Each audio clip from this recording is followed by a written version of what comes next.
Hi guys, welcome back to my channel. For those of you new here, my name is Donna, and for those of you not new, thank you so much for continuing to come back and support my channel. I appreciate every single one of you so very much. Today I am recapping my brands that intrigued me from 2019. I've done this video a couple years now. I did one for 2018.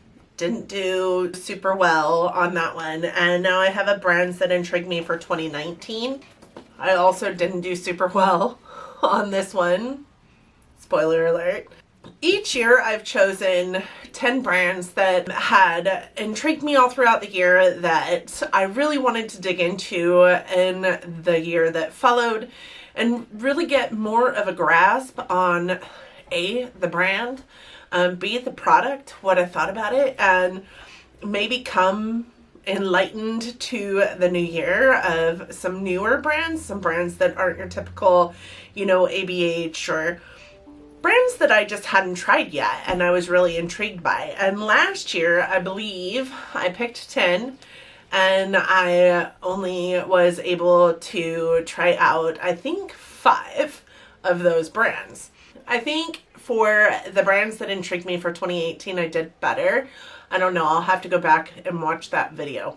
I think I did better. I think I was able to get through 5. This year I chose 10. Some of them carried over from 2018 and some of them were wholly new to me and new to anything that I had ever dove into in the past. And I actually picked 11 because I had a bonus one in there last year.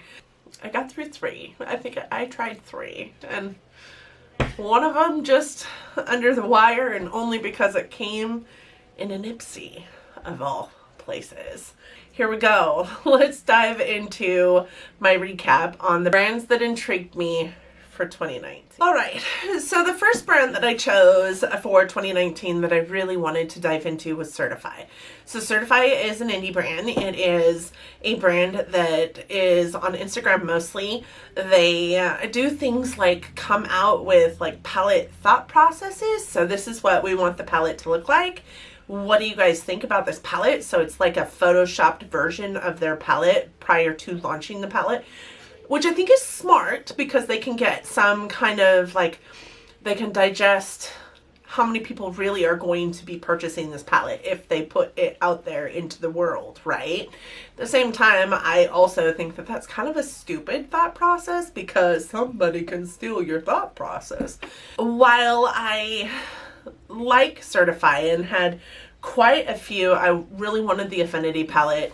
They had a blue-green one that I think had come out, or the picture, the photoshopped version of it had just come out on Instagram when I decided that this was a brand that intrigued me, and I was really into that whole blue-green. Green is my favorite color. I loved the thought process of having a palette with just blues and greens in it, because that was kind of innovative for us. We hadn't seen that yet, and I just didn't do it. You guys, for me, it's hard because it's so easy to go to Sephora.com or Ulta.com or walk into either one of those stores and purchase high-end brands, luxury brands, prestige, mass. It's so easy to go into these places, look at what you want, feel, touch, purchase.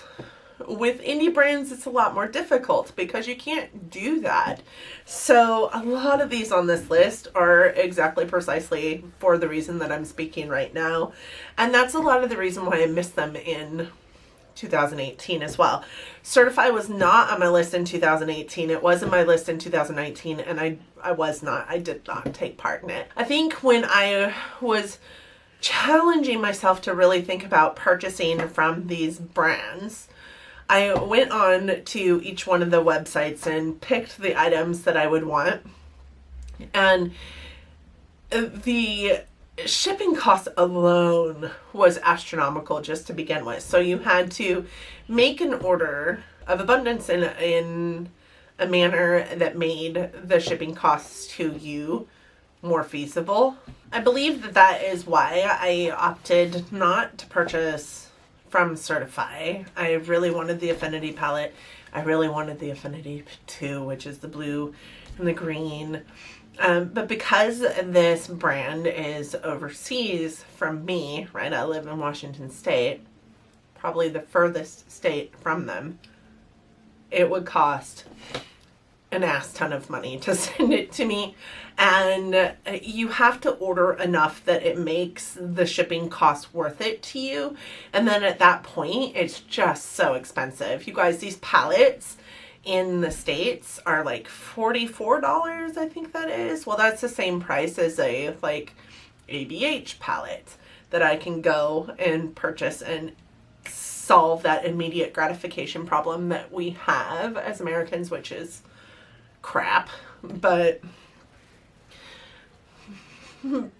still, I can go to the store and pick up a palette for that same price from a brand that I know the formula, from a brand that I know I will love, versus spending that amount on a palette I don't know much about, and also pay the shipping to get it to me.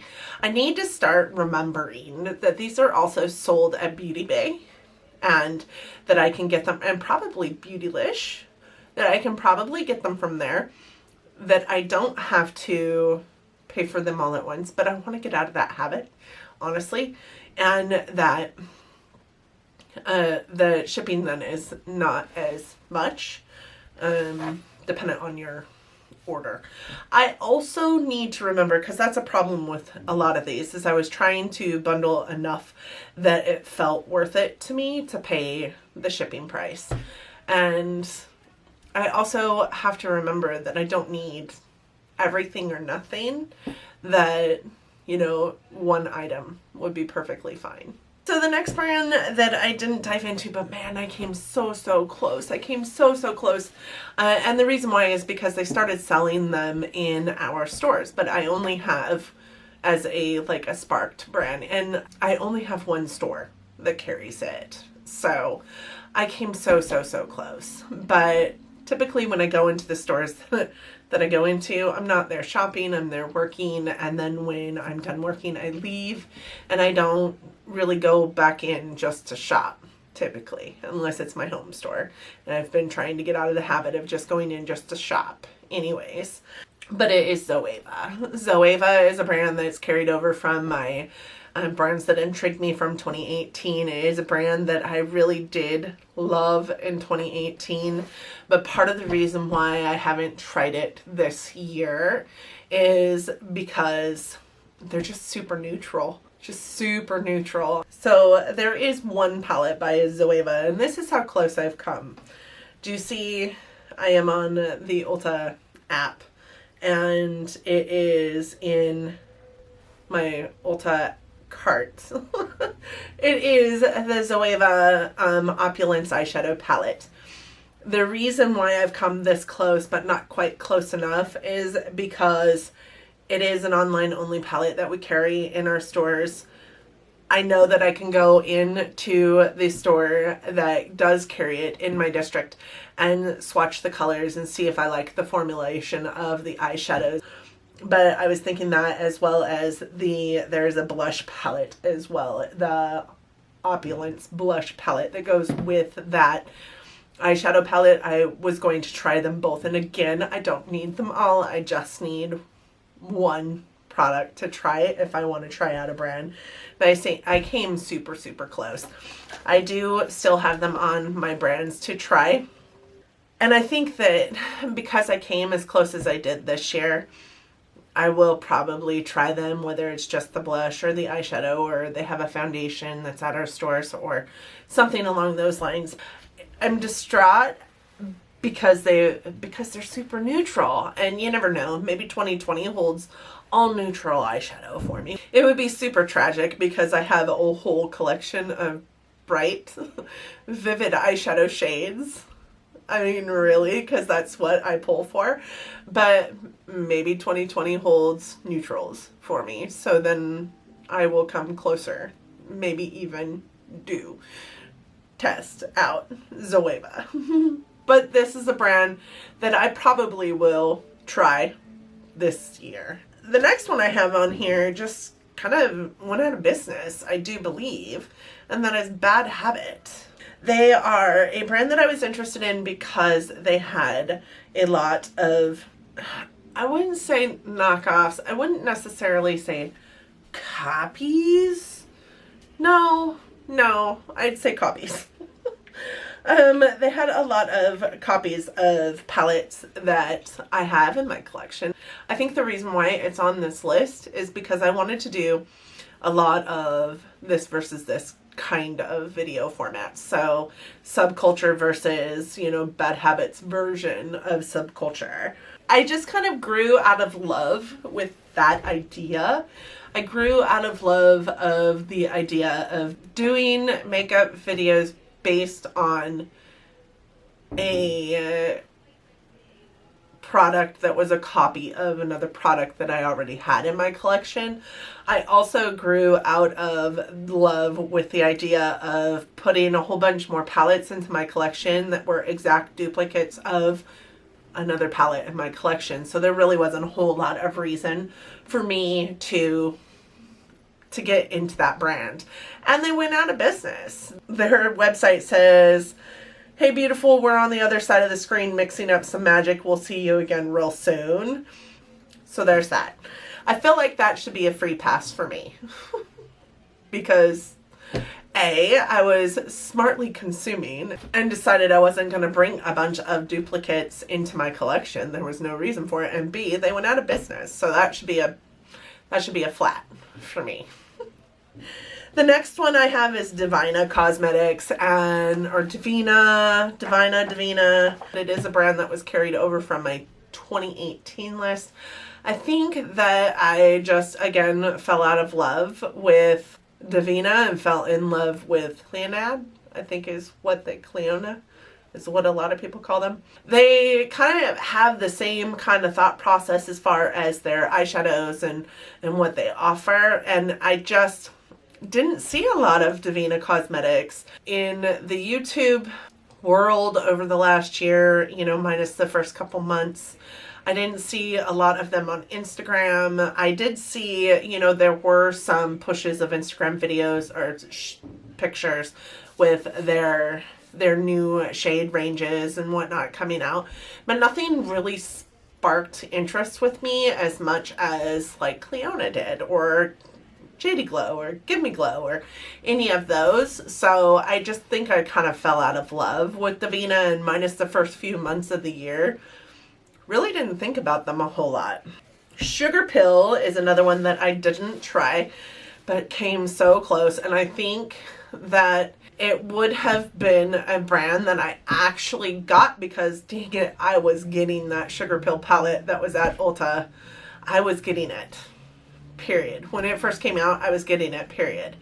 And then it went out of stock, and it's out of stock, and it's out of stock, and it's online only. You can only pick it up online, and it's consistently out of stock. So much so that it pisses me off, because every time I go in to look for it, it's out of stock. I never get an email that it's back in stock. It's just out of stock. I don't know if we're not carrying it anymore online or what is going on with that, but it was the perfect palette. It was bright tones. It was little shades, so I didn't have to stand behind these giant pans of Sugarpill shadows and get a giant palette that was going to cost me, $100 for a giant. I didn't have to do that. I could get this little tiny palette that would give me a taste of Sugarpill. And this is where my thought process started to change, in that I don't need all or nothing. I can have a little bit and not everything, right? That's where this would have been on the list of products that I tried. I don't know that it would have been favorable though. So because I have been going through my palettes in my palette roulette series, you guys have all seen me go through some pretty pastel-ish colors and not really gotten along with them. Like, pastel and my skin tone just don't work out so hot. And not that those were super pastel shades, but they were more pastel in nature than the bigger pans of Sugarpill that I had been wanting for a long time. Georgia Harris is somebody that I watch all the time, and she took a wee bit of a break last year. I'm super, super glad she's back. I learned about Sugarpill from Georgia Harris and wanted them. Wanted them so much. And I don't have the desire that I did to spend $100 on a Sugarpill palette. And I don't know that $28 palette at Ulta is going to be a palette that I get on with, because it is more pastel in nature than it is bright. It's not even on my 2020 list. It's just kind of a brand that I fell out of love with, and I don't know if it's because Georgia Harris took kind of a break and I'm not hearing about Sugarpill as often anymore, or if it's because I just fell out of love with the brand.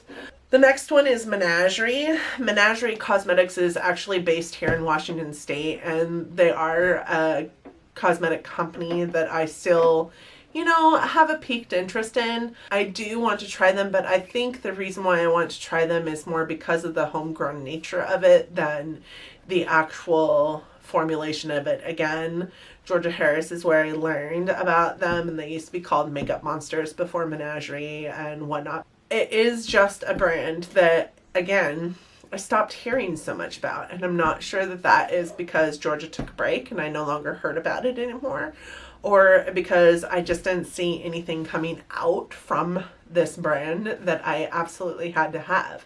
I have, again, a whole slew of colorful eyeshadows down here, and some of the things that they come out with are hugely colorful, but I don't need any more.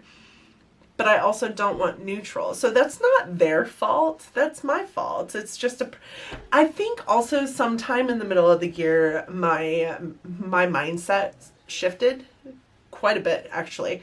I don't look at anything anymore and think, oh, I need to buy that. Ooh, I want that. I'm actually quite disgusted with myself for having that thought process for the last 2.5 years, and I go into that in a different video. If I have it up, I'll link it, but I doubt it goes up before this video, because it's long and it's going to take a minute to edit, and I am not even sure that I'll post it, to be honest, but there's that. Melt is another one that I hadn't tried. I have it on my list for 2020. It will be on my list until I try it. I initially, though, was in love with Melt because of the stacks. Those are no longer something that I have any desire to try, if I am being 100% honest. I'm super excited that you can get it in Sephora. I really want the holiday kit, the holiday set, the Amore Eternal palettes. I want that whole collection. I really want it. But those palettes are $58 a piece, I believe. And there's no way I'm spending that. I mean, just the palettes alone would be $116 minus, plus tax and everything else, and the highlight is like another $40 on top of that. I want that collection so bad. They will continue to stay on my list. It's a bummer that I hadn't tried them, but I think a lot of the reason I haven't tried them yet is because my fascination with them started out with the stacks, and that very quickly shifted. And a lot of that shifted because people like Hannah, Smoky Glow Hannah, talk about the stacks and how cumbersome they are to store. Like, I don't have a huge amount of storage space. I mean, I do, but I don't. And I don't have storage space within my palette collection to store a bunch of cumbersome stacks. She also said that when they get, bumped, they shift, and then the shades aren't necessarily kept safe. So I don't want the stacks anymore. I don't want the stacks anymore. I do want the Smoke Sessions palette, which for a long time was sold out and you couldn't get. I also want, I think it's called 27, I think. No, 27 was the red one, Gemini. I want the Gemini palette. I want the Smoke Sessions palette. I want this new Amore Eternal. Whole collection. Want it all. their highlights give me joy when I look at them. So they will be on my list. I still have not tried them. And the last of the ones that I haven't tried is Blush Tribe. Blush Tribe is, I think, Blush Tribe and Certify are like sister brands. I think. I could be wrong on that. Don't quote me. But this is a Angelica Nyquist brand, one that I heard about from her. I really still enjoy them. I really still want to try something, but I just haven't. So I heard about Davina from Angelica Nyquist. I heard about Blush Tribe from Angelica Nyquist.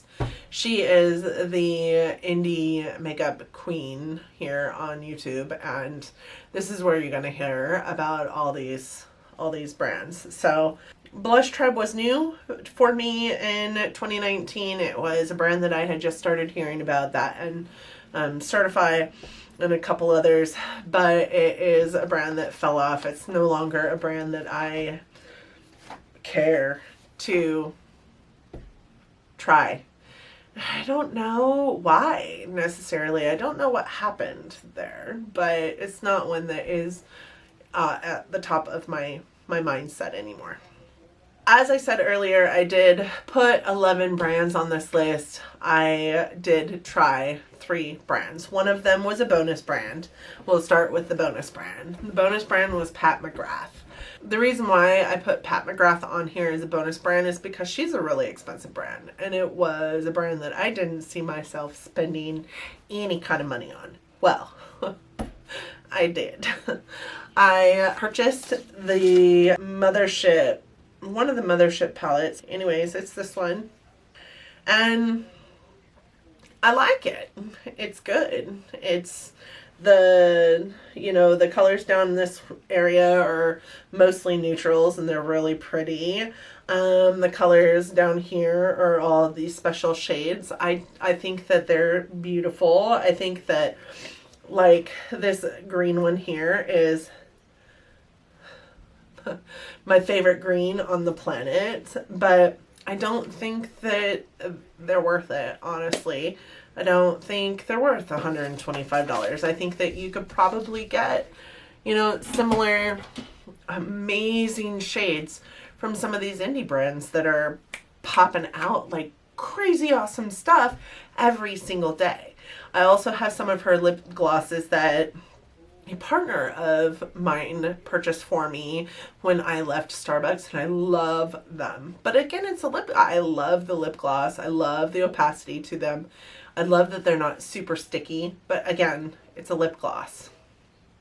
A lip gloss is a lip gloss. I think that they're beautiful, but I don't think, I just don't think that it's worth all that money. So yes, I've tried Pat McGrath. Yes, I love Pat McGrath. But I am very hard pressed to look at her items, knowing what I know about her items, and say, worth it. I'm gonna spend $350 on this collection for one eyeshadow palette and 2 lip glosses and a lipstick.